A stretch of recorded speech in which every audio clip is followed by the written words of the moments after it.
I've been sleeping with Derek for 6 months. I want a divorce. My wife's words hung in the air between us, suspended like the crystal chandelier above our anniversary dinner. 10 years of marriage shattered in 10 seconds. I set down my fork. The restaurant noise faded away. Only Melissa's face remained in focus, her expression a mixture of defiance and guilt. Derek? I asked, though I already knew. Her personal trainer, the guy she'd sworn was just helping with form. Yes, Derek. She straightened her shoulders. I'm moving in with him next week. Our waiter approached with champagne, the expensive bottle I'd pre-ordered for our 10th anniversary toast. I waved him off. Melissa leaned forward. Aren't you going to say anything, James? I was James Parker, 38 years old, senior software engineer at Nexus Technologies, reliable, steady, the guy who color-coded our spice rack and remembered to change the furnace filters, and apparently the guy whose wife had been cheating for half a year. On our anniversary dinner, I finally managed. That's when you decided to tell me? I thought a public place would be better. She glanced around at the other diners. Keep things civil. I nodded slowly, processing. The restaurant suddenly felt like a stage, and we were actors in a play I hadn't rehearsed for. How considerate, I said. Then I smiled and reached for my jacket pocket. Her eyes widened. Maybe she expected me to cause a scene. Maybe she thought I'd beg her to stay. Instead, I handed her an envelope. What's this? She asked, confusion creasing her brow. Open it. She hesitated before sliding her manicured nail under the flap. Inside were photos. Her eyes narrowed as she flipped through them, her face draining of color with each image. How did you? She stammered. No, I finished for her. About 3 months ago. The night you said you were at a girls' dinner but tagged yourself at the gym on Instagram. Small mistake, but it got me wondering. The photo showed everything. Melissa and Derek entering his apartment building, kissing in his car, having lunch at a cafe 40 miles away where they thought nobody would recognize them. I hired someone, I continued, just to be sure before I confronted you. Her hands trembled. You've been spying on me? I prefer to call it due diligence. I reached for the envelope and pulled out one more document, thicker than the photos. This is a divorce agreement my lawyer drafted. Everything's split fairly. The house sells, we divide the proceeds. You keep your car, I keep mine. No alimony since we both work. Her mouth opened and closed like a fish gasping for water. You planned this? She whispered. No, Melissa, you planned this. I'm just making sure I don't get blindsided twice. I stood up, dropped $300 bills on the table. Happy anniversary. I walked out, leaving her staring at the evidence of her betrayal. Outside, the cool evening air hit my face. My hand shook as I fumbled for my car keys. I'd rehearsed that moment for weeks, but nothing prepares you for actually doing it. My phone buzzed. A text from my best friend, Alex. How did it go? I typed back. It's done. I'm headed home, or what used to be home.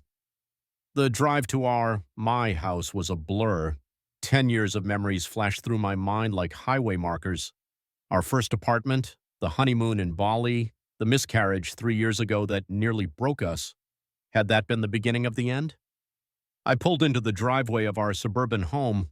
The porch light was on, the automatic timer I'd installed last spring.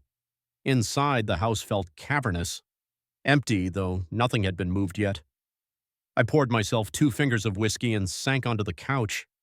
Our wedding photo stared at me from the mantel. We looked so goddamn happy. My phone rang. Melissa. I don't want to talk right now, I answered. James, please, her voice cracked. Can we discuss this like adults? Like the adult who cheated for 6 months, or the adult who waited until our anniversary dinner to drop the bomb? Silence stretched between us. I'm coming home, she finally said. We should talk face to face. No, I replied firmly. Not tonight. Stay with Derek. Isn't that the plan anyway? She began to cry. It wasn't supposed to happen like this. How was it supposed to happen, Melissa? Was there a good way to tell your husband you've been fucking your trainer? I hung up and turned off my phone. That night, I slept in the guest room. Couldn't bear our bed, thinking of her there, thinking of her lying next to me after being with him. Morning came with cruel brightness. I had 37 missed calls and texts, most from Melissa, one from my mother asking about our anniversary dinner, 3 from Alex checking if I was okay. I called in sick to work, something I rarely did, and started packing Melissa's things, not out of kindness, but to speed up the inevitable. Each item of clothing, each piece of jewelry, each framed photo felt like removing a bandage slowly, painful but necessary. By noon, the doorbell rang. I opened it to find Melissa, eyes puffy and red. "You're packing my stuff?" she asked, looking past me at the boxes in the hallway. Seemed efficient. She stepped inside cautiously, like entering a stranger's home. "Can we talk now?" I gestured to the kitchen table. We sat across from each other, the polished wood between us like a no man's land. "How long have you known?" she asked. "Does it matter?" "It matters to me." I sighed. I suspected something was off for months. The late-night gym sessions, the new lingerie you never wore for me, the way you guarded your phone. But I had proof 3 months ago. "And you waited. Why?" "I wanted to be sure, and I needed time to protect myself, financially, emotionally." She flinched at that. "I still love you," she whispered. I laughed, a harsh, unfamiliar sound. "No, you don't. You love the stability I provide, the nice house, the vacations, the health insurance. But if you loved me, we wouldn't be having this conversation." "It's not that simple." "Actually, it is. You made choices, Melissa, multiple times. Every time you texted him, every time you lied about where you were going, every time you slept with him and then came home to me, those were all choices." Tears spilled down her cheeks. "Derek makes me feel alive." "When was the last time we did anything exciting, James? When was the last time you looked at me like I was desirable, not just reliable?" The accusation stung because there was a kernel of truth in it. We had fallen into routines, comfortable, predictable. "So instead of talking to me about it, you decided cheating was the answer?" She looked down at her hands. "I tried talking. You didn't hear me." Maybe she was right. Maybe I hadn't listened, but that didn't justify betrayal. "The divorce papers," she said after a moment. "You're really going through with this? What did you expect, that I'd forgive and forget? I thought maybe we could try counseling, give us another chance." I studied her face, the face I'd woken up to for a decade, the face I'd once believed would be the last thing I'd see before I died, many years from now. "Why?" I asked. "So you can decide between me and Derek with a clear conscience? So you can tell yourself you tried everything before leaving?" Her silence was answer enough. "Take your things," I said. "My lawyer will be in touch about the house sale." As she gathered the boxes, she paused in the doorway. "I'm sorry, James. I really am." I nodded but said nothing. What was there to say? After she left, the house felt both emptier and somehow lighter, like pulling out a rotted beam, painful but necessary for the structure to heal. I called Alex. "She came for her stuff," I told him when he answered. "You okay, man?" "No, but I will be." "Come over. Sarah's making dinner. You shouldn't be alone." I almost declined, but the thought of another night in that empty house was unbearable. Alex and Sarah had been my friends since college. Their marriage was what Melissa and I had pretended to have. Honest, supportive, real. Their home was warm and chaotic. 2 kids running around, dishes in the sink, toys on the floor, no carefully curated perfection like my house with Melissa. "Uncle James!" Their daughter Emma launched herself at me. I caught her, feeling the first genuine smile in days spread across my face. Sarah handed me a beer. "We heard. I'm so sorry." "Thanks for having me over."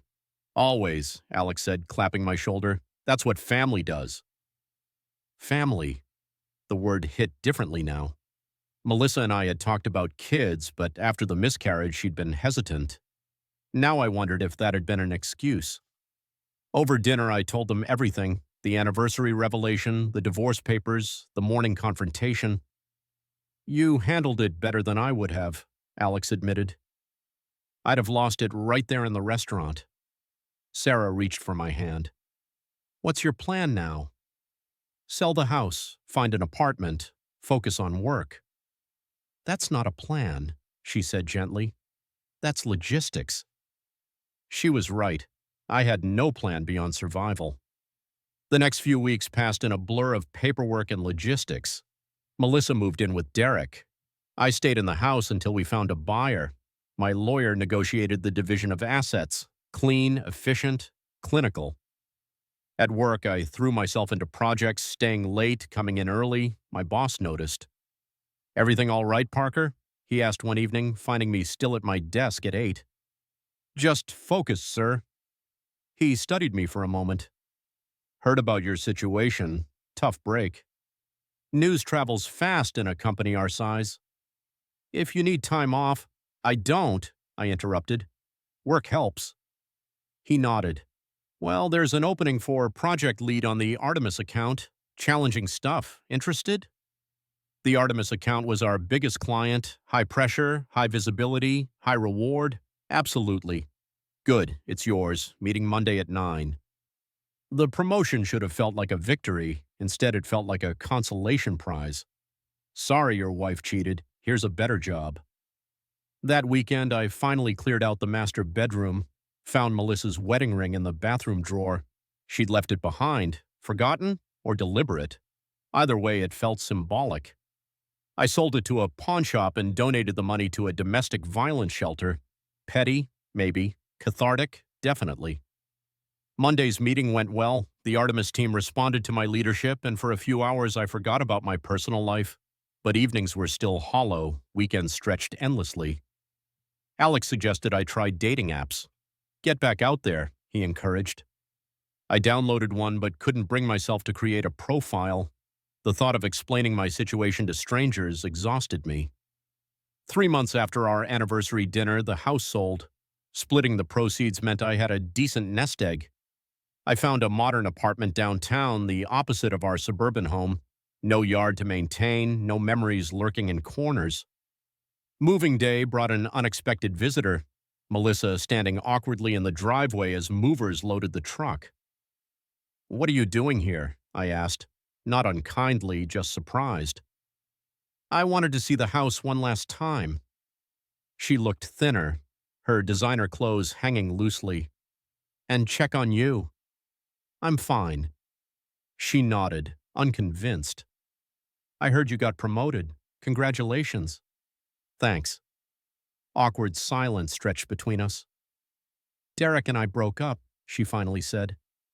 I felt nothing. No satisfaction, no hope.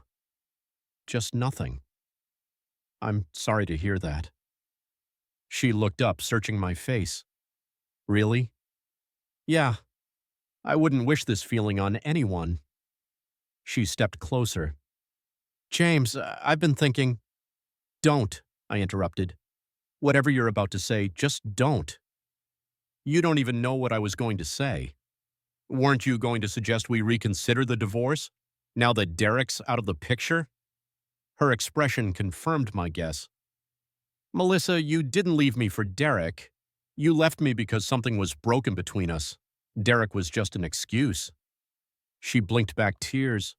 So there's no chance? Would you trust me if I had done what you did? She didn't answer. That's what I thought. I turned back to the movers. I need to finish up here. She nodded, defeated. Take care of yourself, James. You too. As she walked away, I realized I felt sorry for her.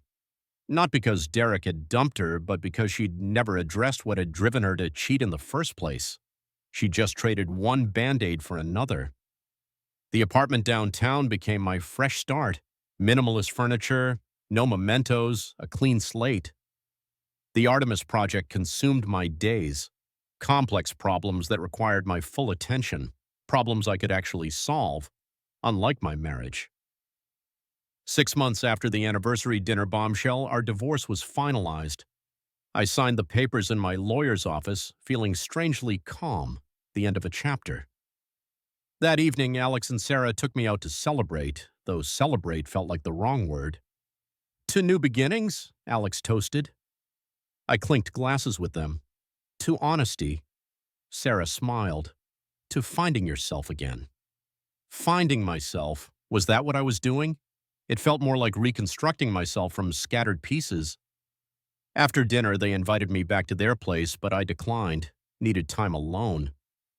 Walking through the city streets, I found myself near the restaurant where Melissa had dropped her bombshell. On impulse, I went inside and asked for a table, the same table.